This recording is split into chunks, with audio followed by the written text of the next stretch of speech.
Bonjour à toutes et à tous. Alors toujours dans nos épisodes sur le mental, donc vous avez bien compris, on voit un petit peu notre cerveau comme un système d'ordinateur avec des programmes à l'intérieur, avec des virus, avec tout un système qui s'enclenche, j'allais dire assez inconsciemment parfois de notre part.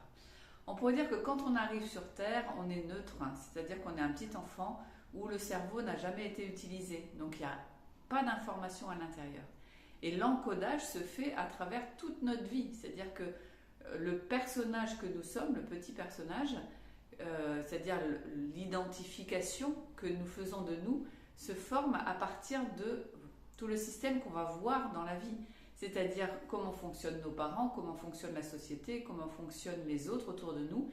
Et c'est ça qui va nous définir, qui va faire qu'on va choisir d'être soit plus que les autres, soit on va penser qu'il faut faire comme nos parents, soit on va penser qu'il faut faire l'inverse de nos parents. Mais qu'on fasse l'un ou qu'on fasse l'autre, on a déjà accepté le schéma à l'intérieur de nous. Donc si on a acheté ce schéma-là, justement, c'est qu'il est toujours en train de fonctionner en nous. Est-ce que c'est vraiment nous, notre essence à l'intérieur de nous? Donc le mental, vous l'avez compris, on est dans le contrôle, on est dans la définition. Il faut mettre dans des cases. Il y a plein de petites cases dans notre tête et je suis comme ci, comme ça, comme ça, comme ça. Je me définis. Parce que ça me rassure mentalement et ça me permet d'exister, ou je crois que ça me permet d'exister dans le système sociétal dans lequel on vit. Alors qu'en fait, ce qui nous permet d'exister dans le système sociétal, c'est plutôt de nous différencier. Mais on a appris à être dans un enclos, un enfermement, un système qui, du coup, nous permet de nous mélanger, de rentrer dans le moule et d'être acceptés, aimés tels que nous sommes. Alors, c'est quand même un système qui est particulier, qui est assez donnant-donnant. Je te donne ça, tu me donnes ça. Il y a quand même beaucoup de manipulation dans ce système-là. Enfin, vous le voyez bien tous les jours. C'est un système qui est quand même très enfermant. Ce que je vous propose aujourd'hui, c'est d'aller voir plutôt qui vous êtes à l'intérieur. Le système, dans l'enclos, là dont on parle, c'est un système extérieur. C'est-à-dire que je dois correspondre à soi pour être aimé à l'extérieur.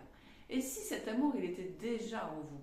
Et si à l'intérieur de vous, il y a cette petite parcelle, j'allais dire, de l'univers, de l'espace, de Dieu, de la source, comme un petit bout, là, du 1, qui est à l'intérieur et qui vous apporte cette lumière, cette joie, cette harmonique, cette paix intérieure, parce que vous êtes toujours avec vous-même, vous n'êtes plus séparé de vous-même et vous n'êtes plus séparé de la source. Eh bien, tant qu'on est dans ce système-là, on ne peut pas revenir à l'intérieur pour reprendre contact avec cette essence-là. Du coup, on est toujours en quête de sens, en quête d'être aimé, en quête d'être accepté, et on se sent toujours vide à l'intérieur de nous et jamais rempli, même si on est aimé par d'autres, etc. Il peut y avoir un vide qui est laissé à l'intérieur. Normal, puisque nous, ce qu'on cherche, c'est à se reconnaître nous, à se reconnecter à ce que nous sommes en vérité. Et nous sommes en vérité, c'est un infini. Donc vous voyez bien que c'est l'inverse du système dans lequel on vit aujourd'hui et dans lequel on est encore englué. Du coup, comment on peut sortir de ça? C'est en remettant ce système au service d'un autre espace qui est plus grand, qui est infini. Donc l'infini, ce système-là, il n'y a pas accès, il ne peut pas comprendre. Qu'est-ce qu'il peut faire? Il peut se mettre au service de cette partie-là, c'est-à-dire se remettre en contact pour que quand il y a l'information de l'infini en soi, de la source, j'allais dire de ce que nous sommes nous en tant que source personnelle, vraiment cet espace qui décide. C'est cet espace qui a la possibilité de prendre des décisions dans la vie et de mettre en place par le système de création intérieure tout ce qu'il a envie d'expérimenter. Et donc une fois que la décision est prise, ça vient remonter dans le système mental et le mental a toutes les capacités pour le mettre en pratique puisque lui, il a la connaissance de « tiens, pour aller à tel endroit, il faut que je passe par là », donc il peut aller aborder beaucoup de choses. Mais dans le cœur, on a aussi un système qui a accès à l'infini, à tous les possibles et il sait très bien quelle est la meilleure solution et quel est le meilleur endroit dans la vie pour aller expérimenter ce qu'on a choisi d'expérimenter. Donc l'idée, c'est on ramène le système de contrôle, on lui demande de s'apaiser, de s'ouvrir, de devenir un peu moins limité.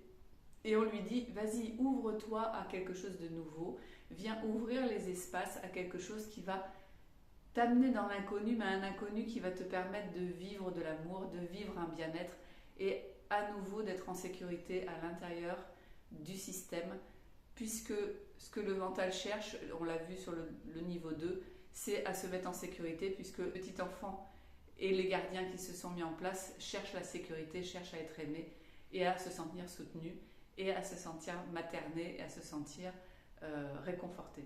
Donc comment on peut faire ça? Eh bien justement en descendant dans le système du corps, en descendant à l'intérieur, dans, j'allais dire, l'unité qui est en nous, dans l'infini qui est en nous, dans la reconnexion à notre source intérieure, pour à nouveau se sentir en paix, en sérénité et entier.